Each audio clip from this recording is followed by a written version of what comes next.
mitondra ny fomba fijeriny mahakasika ny toedra raha misy eto amin'ny firenena ny tontolon'ny orinasa sy ny asa ary ny fampandrosoana ny Madagasikara ry zareo avy eo anivon'ny firaisamonim-pirenena sy ny olom-pirenena ny tolakandro teo no nitondran'izy ireo izay fomba fijeriny izay teo anivon'ny efitrano malalaka ny centre ARUP eto tsy faravohitra. Claude Arasolson no nanangona vaovao misarany Sira Kotarson. Ampy izay ny fanaovana takalon'aina ny fiainam-bahoaka sy ny orinasa, ny fangoroana karena tsy amin'ny rariny sy ny tsy maty manota. Ireo no anisan'ny ambetiten'ireo solotenan'ny firaisamonim-pirenena sy ny olom-pirenena ny tolakandro teo amin'ny centre ARUP faravohitra. Voalaza n'Andriamatoa Serge Zafy Mahova fa tsy tokony hanaovana chantage ny fanavozan'ny fanjakana ny fanomezana fahazahon-dalana na ny permis d'opérer any orinasa Ambatovy fa tokony omena azy malalaka izany. Naneho ny heviny ihany koa ity farany mikasika ilay vato 9 taonina hita tany Tsinjoarivo 22 faritra Bongolava izay voalaza fa mitedy-bidy 400 tapitrisa ariary. Le vato soa ny euro-dimy ny nampisy resabe teto inany ka namity tany ivelany tany tany amin'ny 20 millions de dollars. Zay no marotana azy tany ivelany fa ny firenena malagasy nazy nilona tao anatin'izany. Ka raha mity koa zany tia resaka hoe loi de marché be dia be ihany koa io ary ny zavatra tokony mipetraka dia hoe ny collectivité locale nahitana azy zany hoe ny commune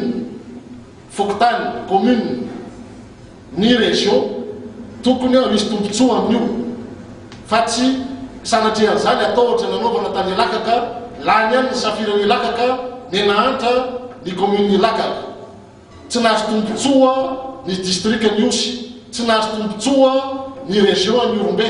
tsy nahazo tombotsoa firenena malagasy lany anefa Ilakaka ka ampy angamba ny fanaovana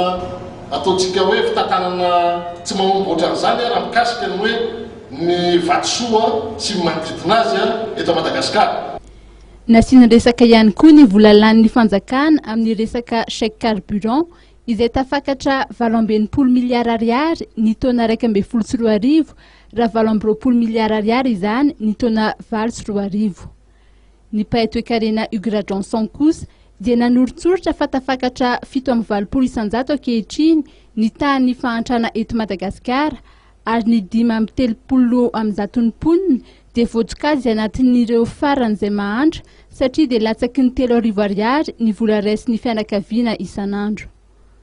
Voalaza nandritry ny fionana tamin'ny mpampalala vaovao ny tolakandro teo fa atsangana ny rafitra ifehy ny fomba ahitana vahaolana maharitra amin'ity krizy izay lalovan'ny firenena ity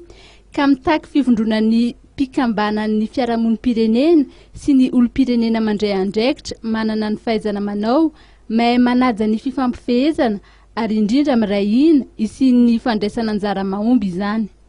Amin'ny sabotsy 19 martsa ho avy izao ny fotoana omen'izy ireo amin'ny 10 ora maraina ao amin'ny kianja maitso Tsahamanistra mba isian'ny fifanan-kalozan-kevitra samihafa ivoahana amin'izany krizy izany.